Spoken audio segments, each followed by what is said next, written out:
Viljandi juhtimine vajab julgust. Mina olen Kaspar. Mina olen Astrid. Mina olen Rainer. Mina olen Kristjan. Mina olen Ando. Viljandi peab julgema teha ka suuri asju. Näiteks selliseid, mida mitte kusagil Eestis ei ole, aga meil on eeldused, et seda teha.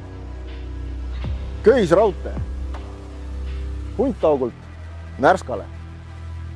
Selleks, et see tuleks näiteks 10 aasta pärast, peab planeerima hakkama kohe.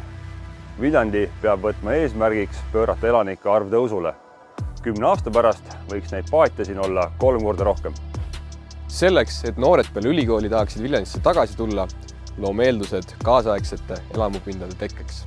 Viljandil võiks olla ka oma kiirtee, kergliikluskiirtee. Toome viljandlased Paalalinnast järve äärde, kasutades selleks läbimõeldud kergliiklusteede võrgustikku. Siin on sinu julge tiim, kallis viljandlane.